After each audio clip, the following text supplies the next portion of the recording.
자, 여기서는 이제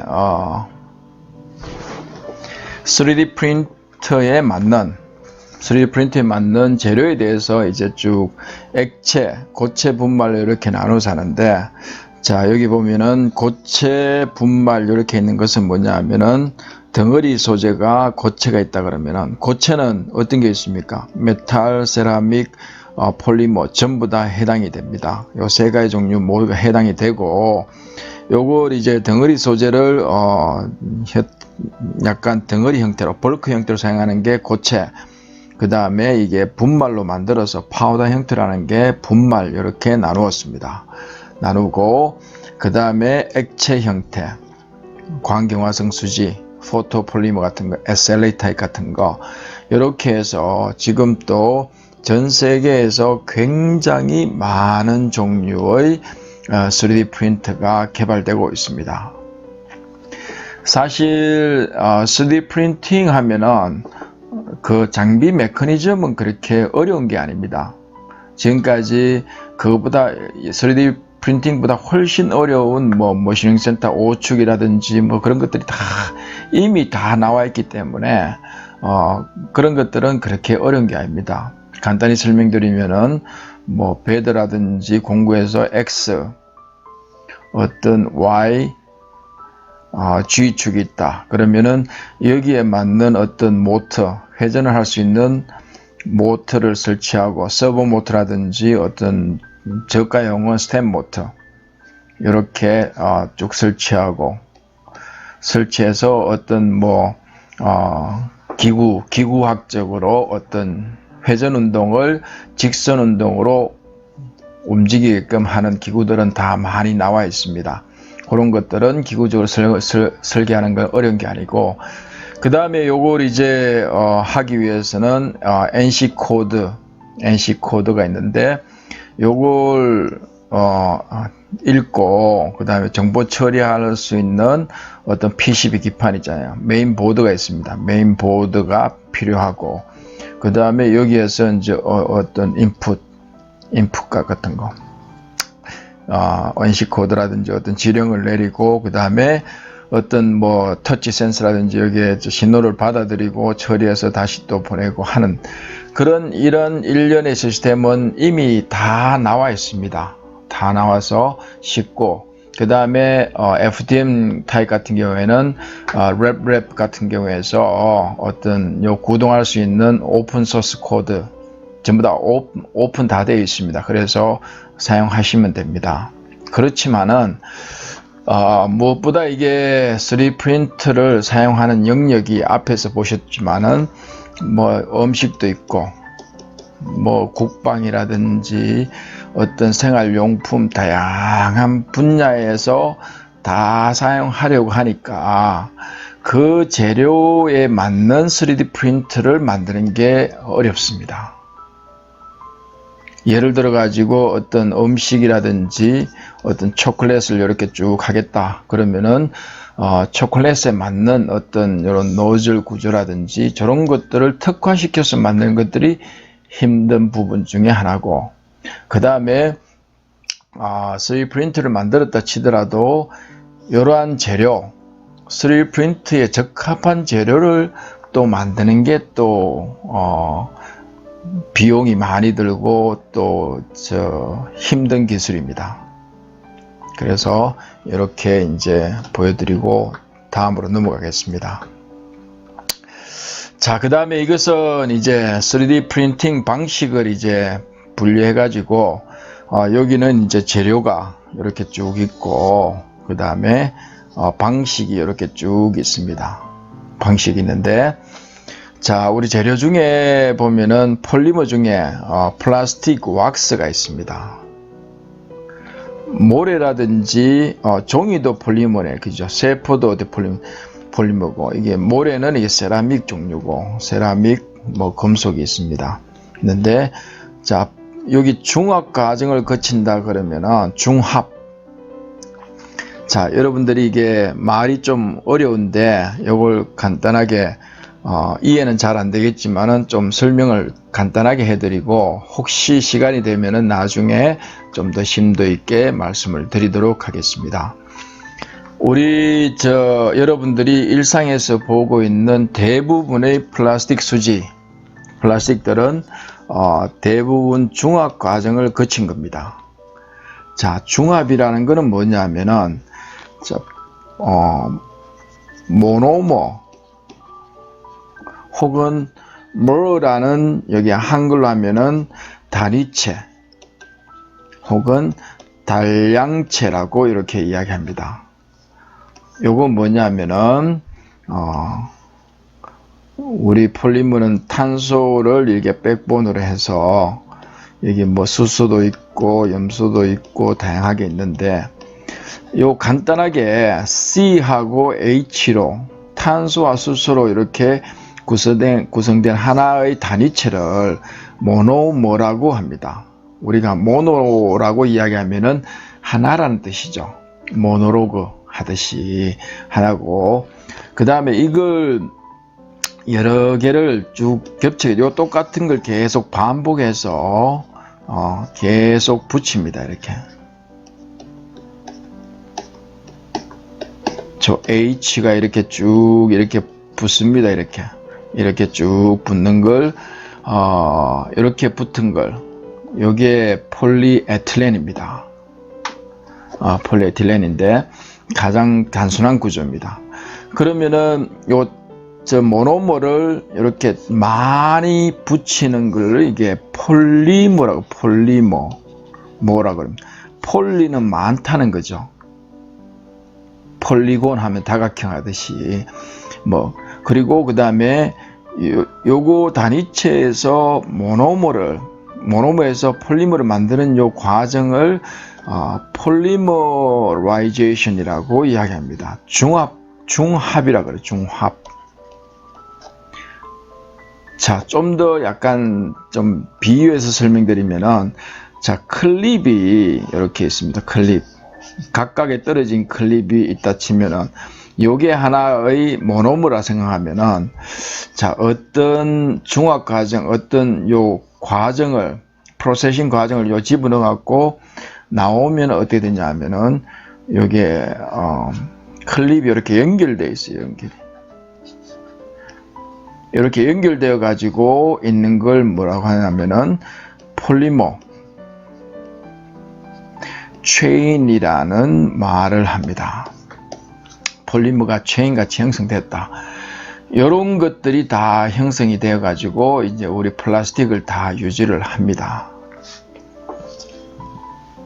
그래서 중합 과정을 거친 요 수지를 사용한다 그래서 이렇게 하는 겁니다.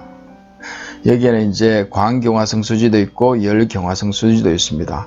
광경화성 수지는 SLA 타입이고 열가소성 수지는 어떤 FDM이라든지 다양한 것을 사용할 수가 있습니다.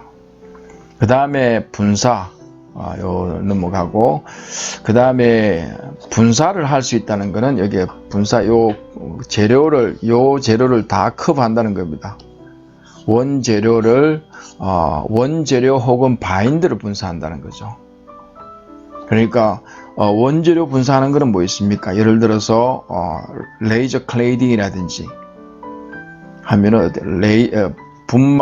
금속 분말을 분사를 하면서 이게 레이저로 녹여가지고 계속 적정하는 방식도 있고, 그 다음에 바인드 분사하면은 이게 LON 같으면은 이게 접착제를 분사를 한다든지, 혹은 광경화성 수지를 이렇게 잉크젯으로 분사를 하고 그 다음 뒤에 UV 수지로 바로 굳혀가지고 이렇게 쭉 적청하는 방식도 있고, 레이저 젯이라는 것도 있고, 그렇게 해서 분사 방식도 요 4가지 소재를 사용하고, 그 다음에 용융해서 사용하는 것도 있습니다. 금속이라든지 세라믹, 플라스틱, 왁스 이런 데 주로 사용을 합니다.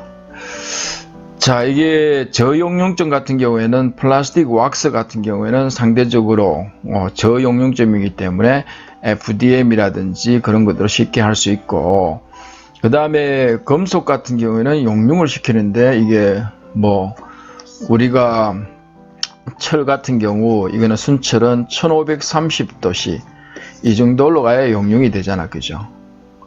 이 정도로 이렇게 어떤 노즐에 가해가지고 올리기에는 너무 에너지나 장비가 커지고 하기 때문에 이걸 분말로 만들어가지고 레이저로 소결하는 방식. 그래서 SLS 방식, SLM 방식, 그 다음에 일렉트론 빔이라고 전자빔을 이용해서 하는 거, EBM 방식도 있습니다. 그 다음에 적청하면은 이제 압출을 해서 우리가 하는 거 FDM 타입. 그 다음에 종이 적청도 있고 바이오 프린팅 뭐 이런 것도 있습니다. 종이 적청하는 게 대표적인 게 LOM 방식. 뭐 앞에 다 설명했는 것들을 계속 반복해서 말씀을 드리면서 계속 익숙해지게끔 설명을 드리도록 하겠습니다.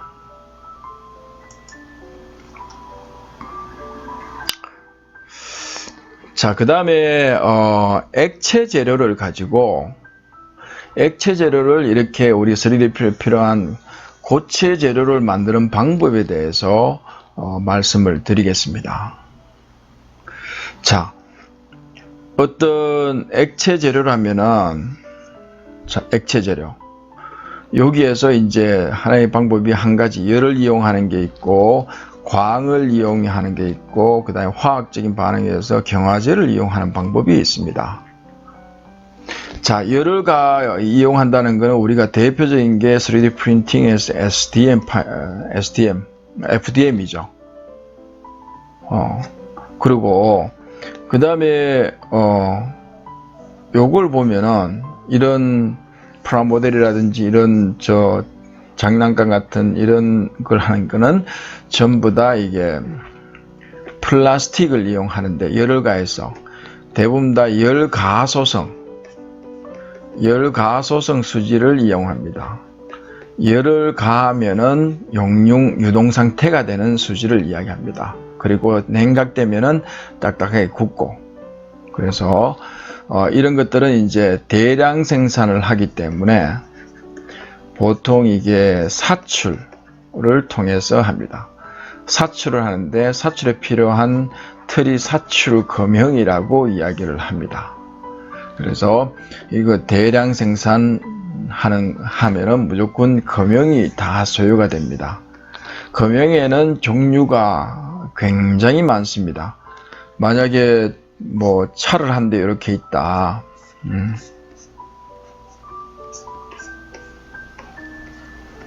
이렇게 차를 하나 있으면은 있다고 칩니다. 그러면 여기 유리면은 유리를 강화하는 유리금형, 그 다음에 후드, 본닛이죠. 그 다음에 루프, 이런 거 하는 거는 이제 철판으로 하는 프레스 금형. 그 다음에 여기에 타이어는 고무금형. 그 다음에 휠 같은 경우에는 알루미늄이라면 알루미늄 다이캐스팅 금형. 그 다음에 여기 범퍼 같은 경우에는 플라스틱으로 됐는데 이거는 사출 금형. 등 이렇게 안쪽에는 이게 또 뭐 허브라든지 어떤 CV 조인트라든지 스테빌라이저 링크라든지 서스펜션이라든지 이런 것들은 이제 단조 포징이라 그래요. 단조 금형을 통해서 다 합니다. 그래서 여러분들이 이제 기계를 하고 왔나 그러면은 어떤 대량 생산이다 그러면은 금형을 모르고는 이제 대량 생산 체계를 갖추기가 힘듭니다. 또 그 금형을 만드는 거는 뭐로 만드냐 하면은 우리가 많이 배우는 절삭가공 뭐 예를 들어갖고 머시닝 센터라 MCT 혹은 뭐 CNC 기계들 있죠. CNC 선반이라든지 밀링이라든지 CNC 방전이라든지 혹은 뭐 건드릴이라든지 연삭이라든지 뭐 바렐링 뭐 여러 가지 제조 방법들이 있습니다. 장비들을 이용해서 지금 금형을 쇠를 깎아서 주로 만듭니다. 쇠를 깎아서 만드는 이유는 뭐냐 하면은 금형은 대량 생산하는 게 아니죠. 즉 말하면은 금형 자체를 뭐 수만 벌 파는 게 아닙니다. 제작하는 게 아니기 때문에 몇 벌을 파기 때문에 그거는 이제 금형을 만드는 틀을 만들 수 없기 때문에 그냥 절삭 강화를 사용하는 겁니다. 사실 절삭가공은 그렇게 좋은 방법은 아닙니다. 안쪽에 메탈 플로우 라인이 다 끊어지기 때문에 피로 파괴에 굉장히 취약합니다. 나중에 시간 되면 말씀을 드리도록 하겠습니다. 그 다음에 이제 광을 갖고 하는 거. 여기 보면은 이제 광경화성 수지가 이렇게 있고, 요 SLA 타입입니다. 그 다음에 광경화성 수지 플러스 광에 반응하는 수지, 광감성 수지. 요 두 개만 있으면 이제 형성이 됩니다. 보통 우리는 여기는 엑스레이라든지 UV라든지 사용하는데, 요거는 이게 UV에 반응하는 뭐 열경화성 수지, 그걸 해서 주로 우리가 많이 사용을 합니다. 앞에서도 말씀드렸다시피 파장대가 긴 놈이 있고 서서히 아주 작은 거. 요 긴 거는 이제 적외선 영역이고, 그 다음에 우리가 가시광선은 굉장히 작은 영역이고, 굉장히 파장대가 작은 게 이제 UV가 있고 엑스레이가 있고 쭉 있습니다. 그래서 파장대가 작을수록 이렇게 정밀한 가공에 이용이 됩니다. 자, 그 다음에 나온 게 뭐냐면은 이제 상온에서 광도 필요 없고 열도 필요 없는 그냥 상온에서 이제 경화제를 하드너를 첨가해서 하는 거, 뭐 이런 걸 들 수가 있습니다. 예를 들어서 어떤 에폭시 뭐 아주 수려한 테이블을 만든다든지, 여러분들 유튜브 많이 나옵니다. 혹은 여기에서 우리 금형을 보면은 이제 실리콘 몰드라고, 이거는 실리콘 고무입니다. 고무 말랑말랑합니다. 실제로. 자, 요거는 실리콘을 가지고 기존에 있는 형태를 이렇게 형상을 떠서 이렇게 만드는 건 쉽습니다. 대신에 틀이 이렇게 말랑말랑하다는 것은 뭐냐면은 그만큼 수량을 적게 생산할 수 있다는 거죠. 그만큼 강하고 경하면은 수십만 개, 수만 개, 수천 개를 할 수 있지만은 이런 것들은 고무로 됐기 때문에 그다지 수량을 몇 개 할 수 없습니다. 그렇지만은 이런 금형들 어디에 사용되냐 하면은, 혹시나 여러분들이 아주 오래된 앤틱이라든지 뭐 골동품, 아주 뭐 스포츠카다 그러면은 스포츠카에 속한 어떤 부품들이 있습니다. 그러면은 그 부품들은 단종이 됐기 때문에 이런 제품들이 있다면은 요걸 더 이상 구입할 수가 없어요. 그러면은 요 부품을 여기에 넣고, 그 다음에 액상 실리콘을 부어 가지고 경화를 시키면은 요 형틀이 그대로 나옵니다. 거기에다가 이제 경화제를 넣은 이제 유동성 수지를 집어넣어 가지고 진공 상태에 집어넣어 가지고 어떤 부품을 다시 만드는 방법에 많이 사용하고 있습니다. 자, 즉 하면은 이제 액체를 가지고 만드는 방법 세 가지를 말씀을 드렸습니다. 열을 이용하는 거, 광을 이용하는 거, 열과 강도 필요 없는 경화제를 이용하는 거, 화학 반응에 의해서 이렇게 말씀을 드릴 수가 있습니다.